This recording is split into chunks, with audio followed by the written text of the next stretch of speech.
Im zweiten Teil unserer Serie Wallpaper für Grafikdesigner schauen wir uns einmal an, welche Möglichkeiten es gibt, dein digitales Produkt zu erstellen und welche Materialien du dafür benötigst.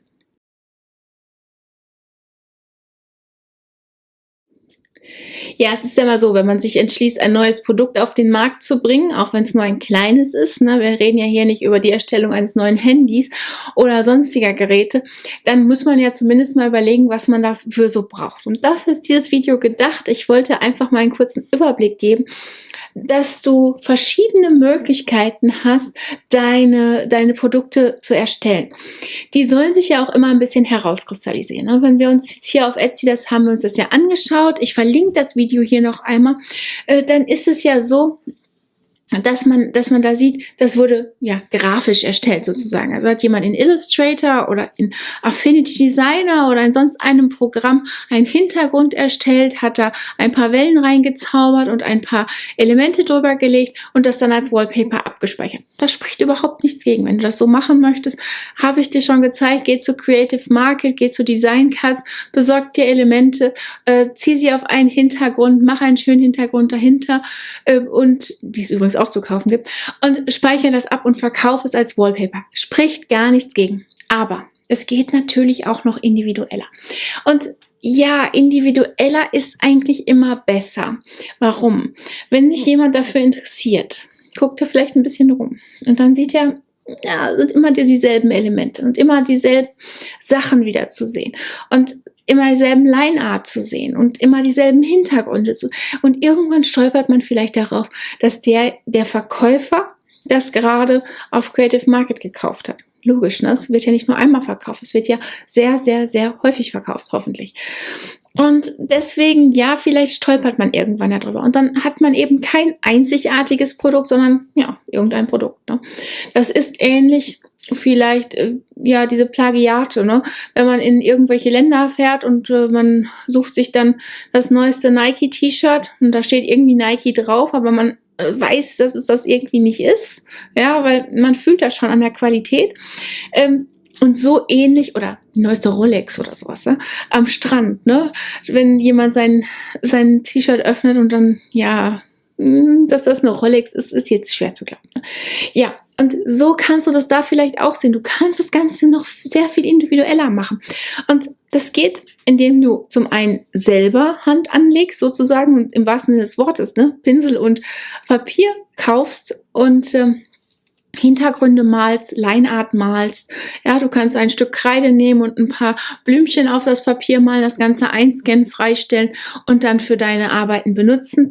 Du kannst natürlich aber auch deine Hintergründe malen, ne? Nimmst Acrylfarben oder nimmst Aquarellfarben und malst Hintergründe, scannst die ein und kannst die dann benutzen. Ja, das ist individuell. Und natürlich gibt es dann auch noch die Möglichkeit, ne, wir haben ja mal drüber gesprochen, wie das mit den Commercial Use Designern ist, diese Sets wiederum mit kommerziellen Rechten zu verkaufen, was den Wert deines Produkts wieder etwas schmälert, ne? Weil dann können es ja viele so erstellen. Dennoch, die Möglichkeit gibt es, so dass du doppelt was von deinem Produkt hast sozusagen. Oder halt, du bleibst ganz individuell dabei und erstellst nur Wallpaper, nimmst Acrylfarben, malst einen schönen Hintergrund auf dein Papier, scannst das Ganze ein, ja, und hast einen schönen Hintergrund, ne? Und nicht nur einen, sondern du kannst da auch 20, 30, 40, 50 von machen. Und dann hast du dementsprechend auch Wallpaper mit ganz individuellen Hintergründen. Und das geht natürlich nicht nur mit Acryl, das geht auch mit Aquarell. Und besser noch, das Ganze geht auch mit dem iPad, ja. Eigentlich, man wartet drauf, ne? Procreate ist ja die App überhaupt dafür. Du kannst aber auch Affinity Designer nehmen, dann geht es in Vector. Oder du kannst Illustrator fürs iPad nehmen, dann geht es ebenfalls in Vector. Aber wenn wir einen kurzen Moment bei Procreate bleiben, man kann richtig schöne Sachen malen. Ja?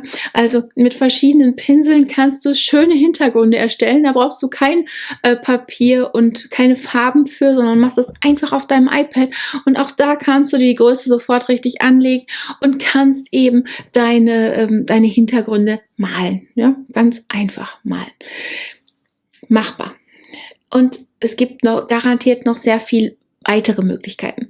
Auf dem iPad ist das natürlich auch einfach. Du kannst auf der einen Seite mal Acryl nehmen, ja, quasi in Pinselform, in in Procreate Pinselform. Du kannst aber auch Watercolor nehmen. Du kannst auch Kreide nehmen. Und das ist alles in deinem iPad. Ne? Es hängt einfach nur vom Pinsel ab, den du nutzt. Und da gibt es natürlich auch wieder wunderbare digitale Produkte, in dem Fall Brush-Sets. Und da kannst du dann ganz einfach deine Pinsel nutzen, um verschiedene Maltechniken zu simulieren. Ja, verschiedene Maltechniken zu simulieren. Und das ist natürlich eine Option, ne? Eine sehr einfache Option, iPad, Apple Pencil und dann geht's auch schon los. Ne? Dir fallen bestimmt noch viele weitere Möglichkeiten ein. Das ist alles gar nicht so schwer. Ne? Also man versucht irgendwie mit einem Medium, irgendeinem Papier und irgendeiner Farbe, wie auch immer das aussieht, oder richtig analog oder digital etwas zu erstellen, kriegt das in den Computer. Und daraus erstellt man sein Produkt. Der riesige Vorteil ist, das Produkt ist natürlich unglaublich individuell. Es wird keiner mehr finden. Und wenn du jetzt in einem Handlettering-Stil irgendwelche Sprüche schreibst und die auf dein Wallpaper machst, ja, das macht das Ganze auch nochmal ganz individuell. Oder du bietest halt etwas wirklich Individuelles an, also dass man es individualisieren kann. Wenn jemand für eine spezielle Person einen Hintergrund kaufen kann, ja, das wäre doch auch ein schönes Geschenk, ne, was man eigentlich immer dabei hat. Ne? Es gibt da richtig viele Möglichkeiten, wie du schon hörst. Und ja, wir hatten uns ja im letzten Video einmal angesehen, welche verschiedenen Designer es da gibt, beziehungsweise wer da wirklich gut im Geschäft ist und was man da machen kann.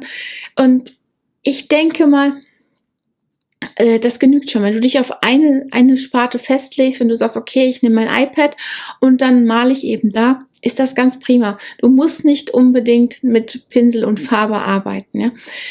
Das ist up to you sozusagen, was immer du dafür richtig hältst. Ja, ich hoffe, du hast durch dieses Video eine gute Idee bekommen, was du jetzt machen möchtest, wenn du denn vorhast, Pinsel und Farbe zu nehmen und Watercolor lernen möchtest, also Aquarell malen, dann verlinke ich dir unseren Kurs hier in der Infobox und du kannst ihn einmal anschauen. Ich bringe dir bei, wie du wirklich von Null auf mit Aquarellfarben umgehst, wie du verschiedene Elemente malst, Hintergründe malst, Landschaften malst, all diese Dinge findest du in unserem Kurs. Und deswegen verlinke ich dir den mal in der Infobox. Ja, wenn dir das Video gefallen hat, dann abonniere doch bitte unseren Kanal, klick die kleine Glocke an, damit du benachrichtigt wirst, wann immer wir ein neues Video posten. Und vergiss nicht, auf den Like-Button zu klicken. Bis zum nächsten Mal. Tschüss.